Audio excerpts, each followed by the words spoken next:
Hello दोस्तों, नमस्कार। SM किसी चैनल में मैं आप सभी लोगों का दिल से बहुत बहुत स्वागत करता हूं। दोस्तों, इस वीडियो में हम लोग बात करने वाले एक बहुत ही सॉलिड खबर के बारे में। हाँ, अभी तक पूरी तरीके से कंफर्म नहीं हो रही है, बट हम लोग बोल सकते हैं वर्क इन प्रोग्रेस यहाँ पे जारी है। ठीक है, तो कौन सी खबर की यहाँ पे बात होने वाली है और किससे जुड़ी हुई है? तो दोस्तों, हमारे देश की number 1 company, listed company Reliance industry. Yes दोस्तों, रिलायंस इंडस्ट्री की बात करें, मुकेश अंबानी सर की अगर हम लोग बात करें तो आपको पता ही है, रिलायंस हर एक बिजनेस में एग्रेसिवली हम लोग को एंटर करते हुए भी देखने को यहाँ पे मिल जाता है। ऑलरेडी इनके खुद के बहुत सारे बिजनेस है, और जहाँ पे ये नहीं है तो वहाँ पे तो आपको पता ही है, सीधा जो रेडीमेड बिजनेस है उनको ही वो यहाँ पे खरीद लेते हैं। वैसे तो देखा गया तो बहुत सारे बड़े बड़े बिजनेसमैन यही चीज़, यही टेक्निक को इस्तेमाल करते हुए हम लोग को देखने को मिल जाते हैं, और यही चीज़ अभी एक और सेक्टर से रिलेटेड हम लोग को देखने को यहाँ पे मिलने वाली है। मतलब रिलायंस इंडस्ट्री की अगर हम लोग बात करें तो मुकेश अंबानी जी ने ही कुछ टाइम पहले, मतलब जो एजीएम हम लोग को देखने को मिलती थी, वहाँ पे भी उन्होंने एक रोड मैप बताया था कि आने वाले समय में वो क्या क्या चीज़ें कर सकते हैं करके। ठीक है, तो अभी अलग अलग टाइप के सेक्टर में इन्वॉल्व है। सो यहाँ पे कोई हर सेक्टर की हम लोग बात नहीं करने वाले हैं, एक ही सेक्टर की बात होने वाली है, एंड वो है दोस्तों जियो। यस, जियो की अगर हम लोग यहाँ पे बात करें, जियो डिजिटल लाइफ की अगर हम लोग बात करें, तो इससे रिलेटेड रिलायंस का जो एग्रेसिवली एक्सपांशन प्लान है वो हम लोग को लगातार बढ़ते हुए देखने को यहाँ पे मिल रहा है। जैसे कि अगर हम लोग बात करें दोस्तों, तो यहाँ पे बात होने वाली है किससे रिलेटेड? तो जैसे अभी मैंने आप लोगों को यहाँ पे बताया, OTT प्लेटफॉर्म से रिलेटेड हम लोग को बहुत सारी चीज़ें अभी देखने को यहाँ पे मिलने वाली है। सो OTT प्लेटफॉर्म अगर हम लोग यहाँ पे देखें तो आपको पता ही है कि कोविड के बाद OTT प्लेटफॉर्म का जो क्रेज़ है वो हम लोग को लगातार बढ़ते हुए देखने को यहाँ पे मिला है। एंड अगर हम लोग यहाँ पे बात करें तो बहुत सारे हम लोग को बड़े बड़े चैनल्स, बड़े बड़े ऐप्स भी यहाँ पे देखने को मिल जाते हैं। मतलब जो भी मूवीज़ आ जाते हैं वो आप लोगों को कुछ ही समय के बाद OTT प्लेटफॉर्म के ऊपर भी देखने को यहाँ पे मिल जाते हैं। सो दोस्तों, अगर हम लोग जियो की अगर हम लोग बात करें, ठीक है, मुकेश अंबानी सर की बात करें, तो उनका प्लान क्या है? तो दोस्तों, उन्होंने इसके पहले भी ये प्लान यहाँ पे मार्केट के सामने, शेयर होल्डर के सामने रखा था कि जैसे ही मूवी की अगर हम लोग बात करें, थिएटर में अगर लग जाती है, ठीक है, रिलीज़ हो जाती है, तो वो इमीडिएटली OTT प्लेटफॉर्म के ऊपर नहीं आती है। कुछ समय बाद हम लोग को वो OTT प्लेटफॉर्म के ऊपर आते हुए देखने को मिल जाती है। बट रिलायंस ने अपना प्लान सामने रखा था कि ऐसा नहीं होगा। हमारा विजन ये है कि जिस दिन यहाँ पे कोई मूवी अगर रिलीज़ हो जाती है, मान लीजिए आज ही के दिन 19 सितंबर को अगर ये रिलीज़ हो जाती है, तो उसी दिन वो OTT प्लेटफॉर्म के ऊपर भी अवेलेबल रहेगी। ये एक मैकेनिज्म क्रिएट करने का काम, मैकेनिज्म मतलब देखा गया तो ये प्लान वो आगे लेकर यहाँ पे जाने की कोशिश करने वाले। मतलब सेम डे पे वही मूवी आपको थिएटर में भी देखने को मिलेगी एंड OTT प्लेटफॉर्म के ऊपर भी अवेलेबल रहेगा।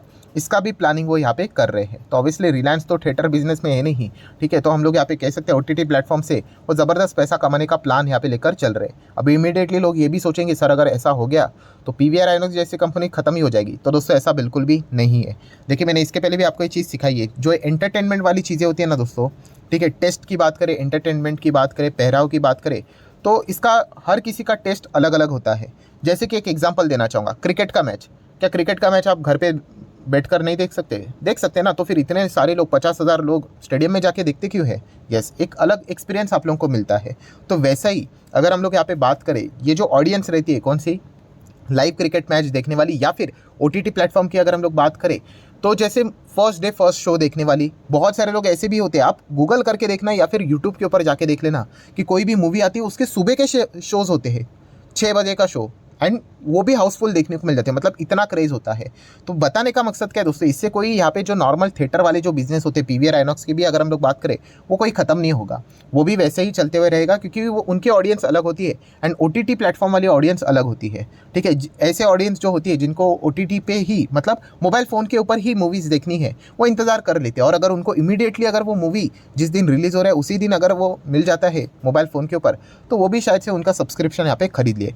तो यही प्लान फिलहाल तो मुकेश अंबानी सर का यहाँ पे चल रहा है कि जैसे मूवी रिलीज़ हो जाए वो यहाँ पे OTT प्लेटफॉर्म के ऊपर भी लेके आ जाना चाहिए। तो इसका वो प्लानिंग यहाँ पे कर रहे हैं। प्लस उसी के साथ साथ आपको पता ही है, मूवी के साथ साथ हमारे भारत देश में एक और कौन सी क्रेजी चीज़ है, तो ऑब्वियसली वो है दोस्तों क्रिकेट। यस, क्रिकेट की अगर हम लोग बात करें तो आपको पता ही है, अलग लेवल का ही जज्बा रहता है। ठीक है, ज़बरदस्त क्रेज़ हम लोग को देखने को यहाँ पे मिल जाता है। हर कोई क्रिकेट का फ़ैन यहाँ पे होता ही है। तो इसमें भी रिलायंस की अगर हम लोग बात करें तो ज़्यादा फोकस हम लोग को देखने को मिल जाता है। तो ये जो इनका जियो सिनेमा है, ठीक है, इन्होंने इन दोनों चीज़ों को कैप्चर करने की कोशिश की है। मतलब अगर हम लोग क्रिकेट की बात करें तो इस वक्त का IPL आपने यहाँ पे अगर देखा होगा तो आपको पता ही है कि जियो सिनेमा के ऊपर इसका फ्री स्ट्रीमिंग उन्होंने रखा था कि आप फ्री में देख सकते हो करके। ठीक है, तो इसके चलते क्या हो गया, जो बाकी के कॉम्पिटिटर थे, ऐसे बहुत सारे प्लेयर्स थे, उन्होंने क्या किया था, IPL अगर आपको देखना है पेड सब्सक्रिप्शन होता है वो तो उनका गया फुकट, क्योंकि आपको यहाँ पे फ्री में देखने को मिल रहा है। तो कितने लोगों ने यहाँ पे देखा था, वो कुछ तो रिकॉर्ड भी आया था कि कितने करोड़ लोग यहाँ पे इस चीज़ को देख रहे थे करके। आईपीएल फाइनल की भी अगर हम लोग बात करें तो क्रिकेट में भी जियो सिनेमा ने ज़बरदस्त परफॉर्म दिया। एंड बाद में भी हम लोग को बहुत सारे अलग अलग शोज़ देखने को मिल जाते हैं। जैसे कि अगर मैं बात करूँ, बिग बॉस भी आप लोगों को पता ही होगा, ओटीटी प्लेटफॉर्म के ऊपर आया था। ऑब्वियसली मैं कभी भी ऐसे शोज़ देखता नहीं हूँ, बट जस्ट आपको बता रहा हूँ कि इन्फॉर्मेशन के हिसाब से कि ये भी चीज़ हम लोग को जियो के ज़रिए होते हुए देखने को मिली है। मतलब इन दोनों चीज़ों को वो क्या कर रहे हैं, कैप्चर करने की कोशिश यहाँ पे कर रहे हैं।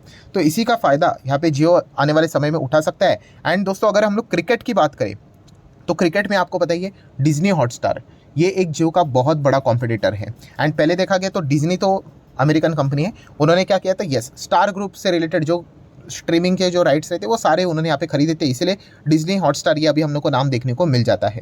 सो ये भी क्रिकेट अभी क्या कर रहे हैं, अभी आईपीएल फ्री दिखा दिया, तो इनके भी बैंड बजते हुए देखने को मिली थी। तो इन्होंने क्या कर दिया, अभी एशिया कप भी फ्री यहाँ पे कर दिया। और बीच में खबर भी आई थी कि उन्होंने अनाउंसमेंट किया था कि वर्ल्ड कप भी फ्री में दिखाएंगे। सो इसी चीज़ के चलते देखा गया तो बहुत सारा पॉलिटिक्स भी देखने को मिला। ये फ्री में दिखाना बहुत सिंपल है, बट इसमें बिजनेस में कमाई क्या होगी, ये बहुत बड़ा झटका हम लोग को लगते हुए देखने को यहाँ पे मिला है। बट अभी अगर देखा गया दोस्तों कि जियो का सबसे बड़ा कॉम्पिटिटर कौन है क्रिकेटिंग के फील्ड में देखा गया तो डिज्नी हॉटस्टार। तो दोस्तों अभी खबर फिलहाल सामने यहाँ पे आ रही है कि डिज्नी हॉटस्टार, मतलब मैं इंडिया की बात कर रहा हूँ, डिज्नी का जो इंडिया का बिजनेस है, ठीक है, उनको सस्टेन करना भी मुश्किल हो रहा है, क्योंकि लगातार अगर आप फ्री में ही दिखाते रहोगे तो दिक्कत हो सकती है। तो ये अपने बिजनेस को बेचने की बात कर रहे हैं। एंड बेचने में भी देखा गया तो अलग अलग फॉर्म सामने आ रहे हैं, बट उसमें रिलायंस का भी नाम सामने आ रहा है। ठीक है, अभी ऐसा होगा नहीं होगा वो तो देखने वाली बात यहाँ पे होगी। बट ये सबसे बड़ा प्रॉब्लम क्यों हुआ, क्योंकि डिज्नी की अगर हम लोग बात करें, आपको पता ही है कि उनका जो आईपीएल स्ट्रीमिंग का जो एक पावर यहाँ पे रहता था वो लूज़ यहाँ पे कर दिए। ठीक है, एंड इसी चीज़ के चलते अगर आप, मतलब कैसे होते हैं क्रिकेट में, कैसे होते हैं कुछ इवेंट्स होते हैं जहाँ वहाँ पे ही हम सबसे बड़ा पैसा छापते हैं।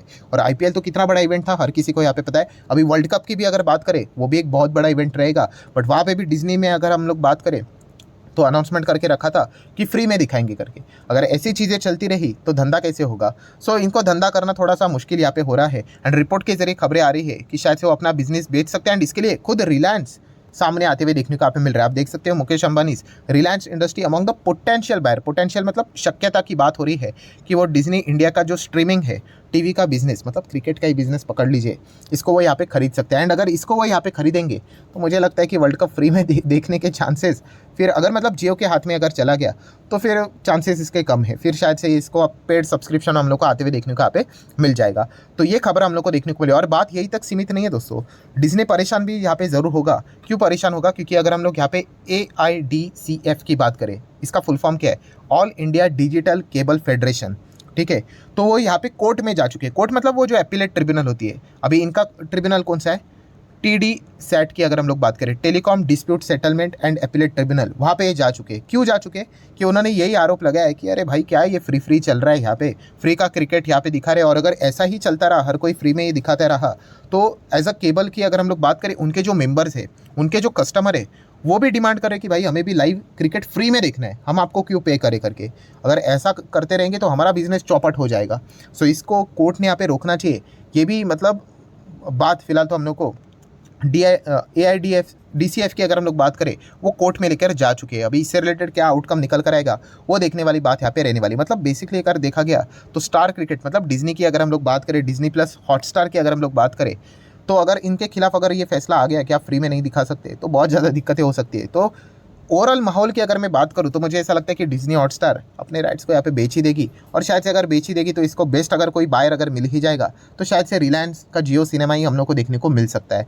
तो यही चीज़ें हम लोग को देखने को मिल सकती है। तो इसी चीज़ के चलते रिलायंस इंडस्ट्री को भी आप अपने रडार के ऊपर यहाँ पे रख सकते हो। तो रिलायंस की अगर हम लोग बात करें, बहुत ही एग्रेसिवली हर सेक्टर में एंटर करते हुए देखने को मिला है। और ये चीज़ जितना जल्दी से जल्दी वर्ल्ड कप स्टार्ट होने से पहले ये करने की कोशिश कर सकते हैं। तो इसलिए अगर खबर आएगी तो वर्ल्ड कप स्टार्ट होने से पहले ये पॉसिबिलिटी वाली खबर सच भी हो सकती है कि डिज्नी हॉटस्टार अपना जो इंडिया वाला बिजनेस है वो बेच सकते हैं। एंड अगर इसको कोई खरीदने वाला होगा, उसके सबसे ज़्यादा चांसेस रिलायंस इंडस्ट्री के ही देखने को मिल रहे हैं।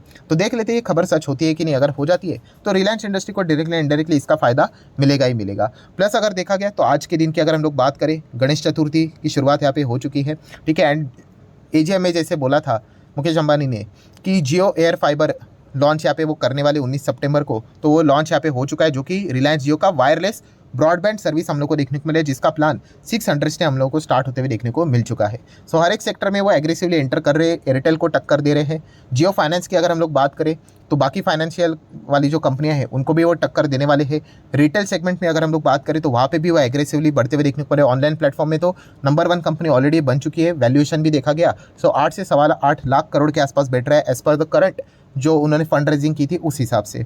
सो देखा गया इन सभी चीज़ों को जोड़कर देख ले तो रिलायंस का जो परफॉर्मेंस है वो बहुत ही शानदार देखने को मिला है। बट इसका अर्थ ये नहीं कि रिलायंस आपको 500% रिटर्न देगा, नहीं। रिलायंस का जो मेजर टारगेट है वो क्या रहेगा, 5 साल में डबल करके चलना। और वो आप देख सकते हो कंपनी अपने पाथ के ऊपर बराबर यहाँ पे चल रही है, ठीक है। प्लस एजीएम में भी मुकेश अंबानी सर ने यही बोला था कि इनका जो मार्केट कैप है कितना है, 16 लाख करोड़ के आसपास है। तो इनका नेक्स्ट 5 साल का टारगेट यही है कि इसको 32 लाख करोड़ तक लेकर जाए, मतलब डबल का टारगेट। सो ये डबल मतलब शेयर प्राइस भी डबल। उसी के हिसाब से अगर आप रिलायंस में जाते हो तो आपका एक्सपेक्टेशन होना चाहिए कि मेरा पैसा 5 साल में अगर डबल हो जाएगा तो रिलायंस सही परफॉर्मेंस दे रहा है। अगर आप कह रहे हो कि नहीं मुझे 600-700% रिटर्न चाहिए तो फिर रिलायंस इंडस्ट्री में जाने की कोई ज़रूरत नहीं है, क्योंकि यहाँ पे इतने रिटर्न्स आपको बनेंगे नहीं, क्योंकि large cap blue chip company बहुत हेवी वेट कंपनी है और इसके इतने ज़्यादा रिटर्न्स बनने के चांसेस कंपैरेटिवली कम होते हैं। मैं ना नहीं बोल सकता, होने के लिए कुछ भी हो सकता है, बट चांसेस कंपैरेटिवली कम होते हैं। तो ये भी पॉइंट आपको पता होना चाहिए। सो आशा करता हूँ दोस्तों वीडियो हेल्पफुल लगा होगा, तो चाहो तो आप इसको लाइक एंड शेयर कर सकते हो। एंड डिमैट अकाउंट अगर आपने अभी तक ओपन नहीं किया तो लिंक नीचे डिस्क्रिप्शन में 25 वीडियो की लिस्ट आपको बिल्कुल फ्री ऑफ कॉस्ट मिल जाएगी। आपका नाम, कौन सा अकाउंट आपने लिंक के थ्रू ओपन किया है, प्रॉपर्ली कमेंट से मेंशन कर देना। तो हफ्ते भर के अंदर सारे लेक्चर्स मेरे साइड से फ्री ऑफ कॉस्ट प्रोवाइड कर दिए जाएंगे ताकि आप शेयर बाजार को आसान भाषा से सीख सको। So that's it, thank you very much दोस्तों, we will be meeting our next video, तब तक के लिए बाय बाय।